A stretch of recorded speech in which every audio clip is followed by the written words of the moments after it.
Hi everyone, ఈరోజు మనము 120 grammar రూల్స్లో 8th రూల్ని explain చేస్తున్నాను. నేను ఆల్రెడీ 7 రూల్స్ ఎక్స్ప్లెయిన్ చేస్తున్నాను. సో ఫస్ట్ ఆ వీడియోస్ చూడండి, తర్వాత ఈ వీడియో చూడండి, మీకు క్లారిటీగా అర్థమవుతుంది. అండ్ ఆల్సో మీకు డిస్క్రిప్షన్లో మోర్ ఎగ్జాంపుల్స్ విత్ ఆన్సర్స్ కూడా పెడుతున్నాను, సో అవి కూడా చూడండి. ఓకేనా. రూల్ నెంబర్ 8 చూడండి. లెస్ట్ షుడ్. లెస్ట్ అంటే ఏంటి? లేకుండా, ఇన్ కేస్, అందువలన ఆ మీనింగ్లో వస్తుంది. షుడ్ అంటే ఏంటి? తప్పక. సో ఇలా వస్తుంది. ఏదైనా ఒక సెంటెన్స్లో లెస్ట్ వచ్చిందంటే డెఫినెట్గా షుడ్ కూడా వచ్చి ఉండాలి. ఓకేనా. షుడ్ ఎప్పుడు రావాలి? అది కూడా లెస్ట్ సబ్జెక్ట్ తర్వాత షుడ్ రావాలి. ఓకేనా. సో ఎగ్జాంపుల్స్ చూడండి, మీకు క్లారిటీగా అర్థమవుతుంది. Work hard lest you fail, no error, ఇలా ఇస్తారు సెంటెన్స్లో ఎగ్జామ్స్లో అయినా కూడా.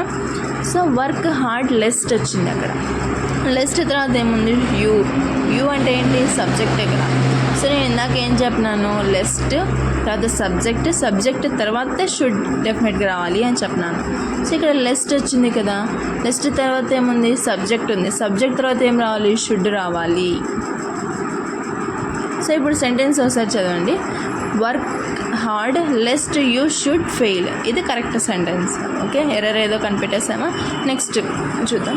She worried lest he should tell someone what had happened, no error. ఈ విధంగా ఇచ్చారు సెంటెన్స్లో. సెంటెన్స్ ఇలా ఇచ్చారు. సో దీనిలో ఎర్రర్ ఎక్కడుందో కనిపెట్టాలి మనం. సో చూడండి. సో హీ అనేది కూడా సబ్జెక్ట్ తర్వాత ఏం రమ్మన్నా నేను? షుడ్ రావాలి అని చెప్పాను. సో షుడ్ ఆల్రెడీ ఉంది. సో లెస్ట్ తర్వాత ఏం రావాలి? సబ్జెక్ట్ రావాలి. సబ్జెక్ట్ తర్వాత షుడ్ రావాలి. ఇలా వచ్చింది. 8th రూల్ ప్రకారం నేను ఇలానే రావాలని చెప్పాను కదా. సో ఈ సెంటెన్స్లో కరెక్ట్గానే ఉంది. సో ఈ సెంటెన్స్లో ఎర్రర్ అనేది ఏం లేదు కాబట్టి నో ఎర్రర్. ఓకేనా. So next third.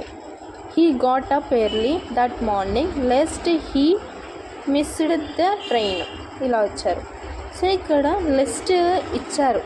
లెస్ట్ తర్వాత ఏమి ఇచ్చారు? సబ్జెక్ట్ ఇచ్చారు. సబ్జెక్ట్ తర్వాత మనకి ఏం రావాలి? షుడ్ రావాలి. షుడ్ వచ్చిందా? షుడ్ రాలేదు అక్కడ. సో మనం ఇక్కడ ఏం ఎక్స్పెక్ట్ చేయాలి? షుడ్ రాలి. సో ఇది థర్డ్ ఎగ్జాంపుల్.